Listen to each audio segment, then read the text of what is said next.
right. You know, normally I play a song, but I decided not to, just because I wanted to change things up a little bit. But I want to kind of, and I've done a show on Truth Social before. This is Transparency and Merit. I like to call myself Transparency Cause. This is Santa and Truth Social. Now, I have a Truth Social. It's Stoic Calm. And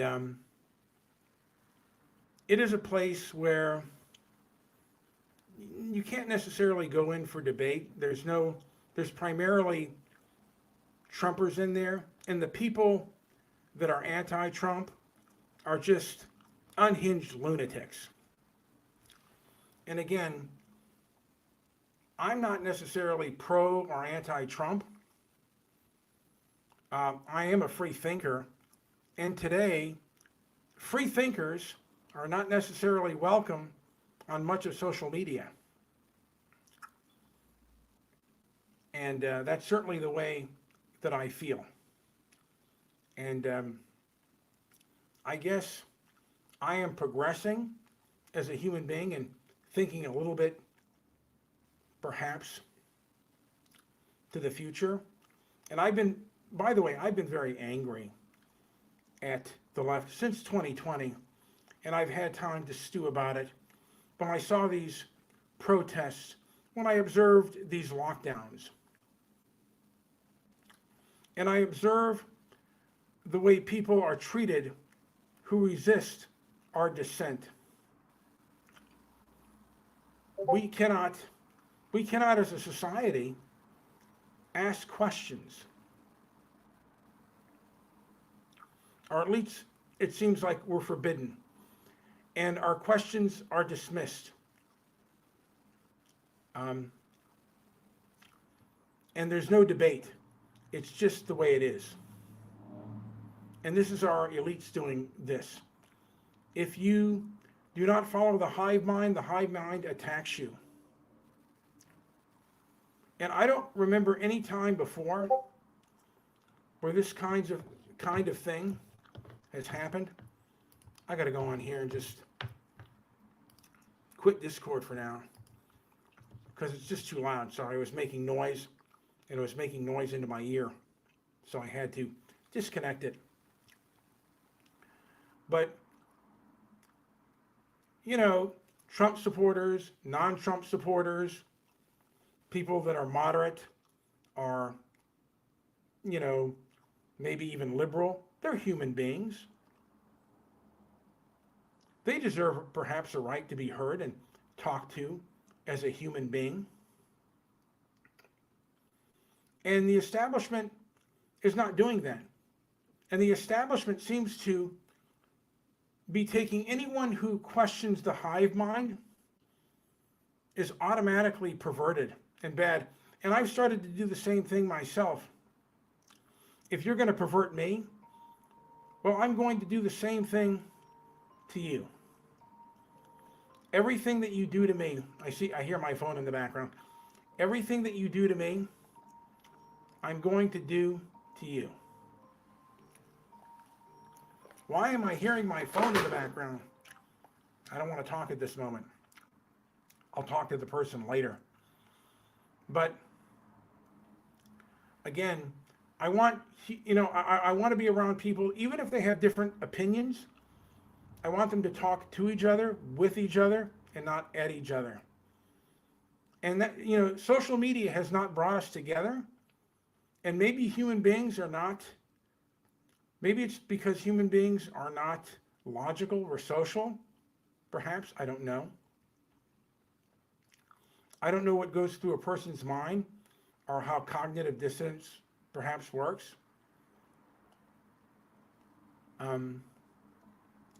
And sometimes it takes, you know, a real traumatic event. It's just not speaking to somebody. It's life-changing events that put people onto a different path or a different thought way. But what I'm seeing now is a very authoritarian movement that has no respect for you And if you question it, they say that you're a Russian asset or you're a Trumper or anything like that. And even if you are a Trumper, not every Trumper, not every Biden fan, not every Bernie fan, not, they have perhaps intelligent things to say. Why not hear them out? And if you don't want to hear them out, keep moving. Why would you insult them? Now, I know that I've insulted too, and I've been angry. And I don't know necessarily what to do with my anger. I again have never witnessed anything like the behavior that I did in 2020 and beyond. These people, I see an establishment that gets things wrong, and they never have to really apologize for the mistakes that they make. And we can go on about, establishment people on mainstream media and even establishment people on YouTube that make mistakes. And it's like, to a lot of people, it must be like, they're people that are, are out on the field that feel, hey, why isn't the coach putting me in? I make more sense than that person, and I make far less mistakes. And I'm far less biased. I can see both sides.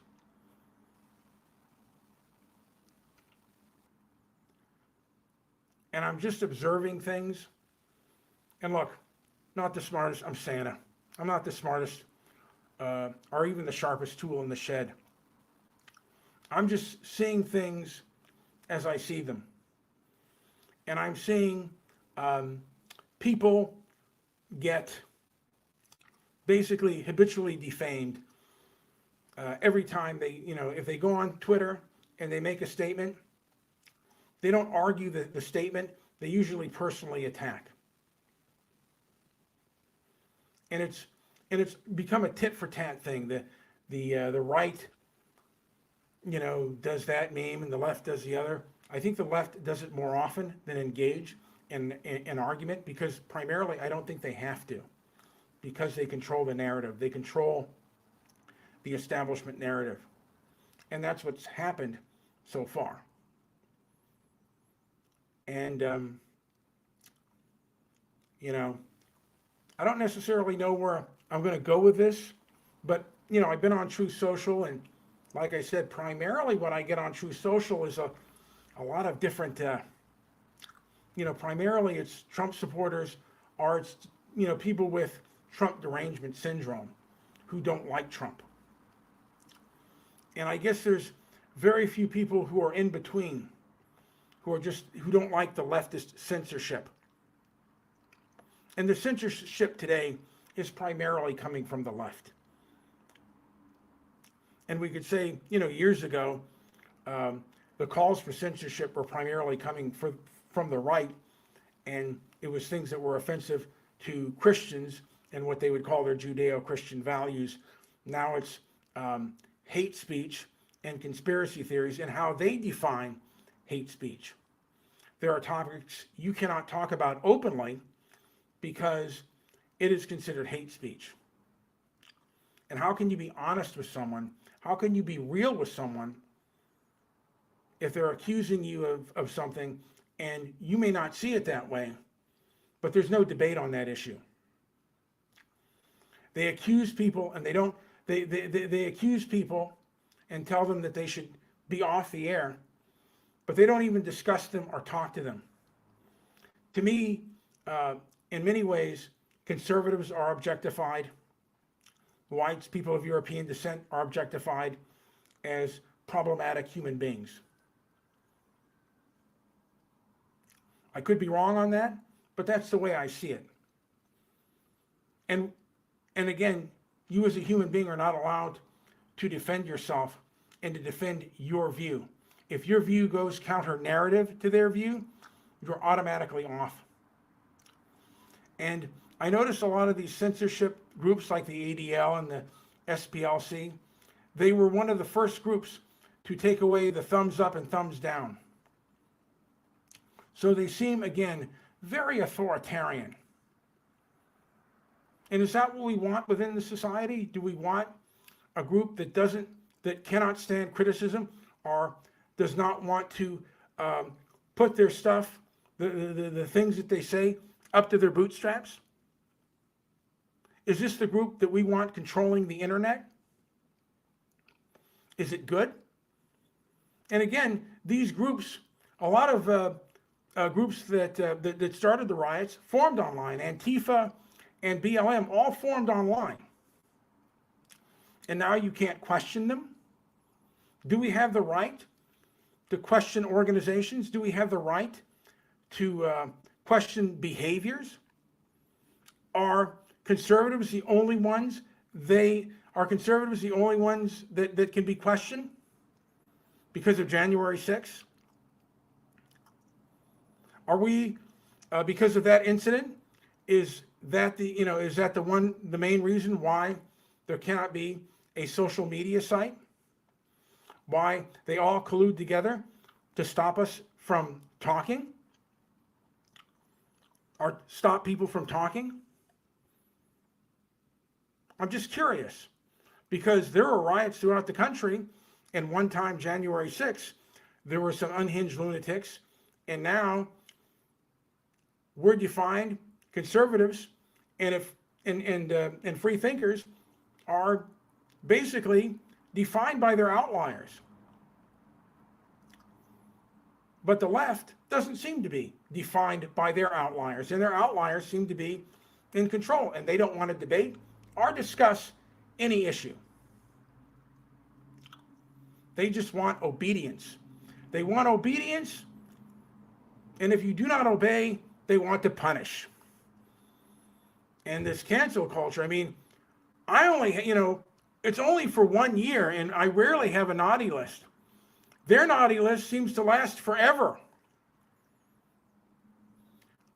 And again, I ask this question again. I've asked this question of people.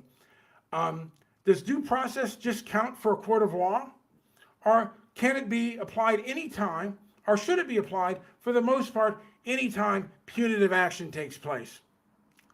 Anyway, this has been Transparency Clause with Transparency and Merit. Like, subscribe, leave a comment down below. Thank you so much for listening, those few that do. And hey, walk against the woke, December 3rd. Walk, make a sign, use your voice. Thank you for listening.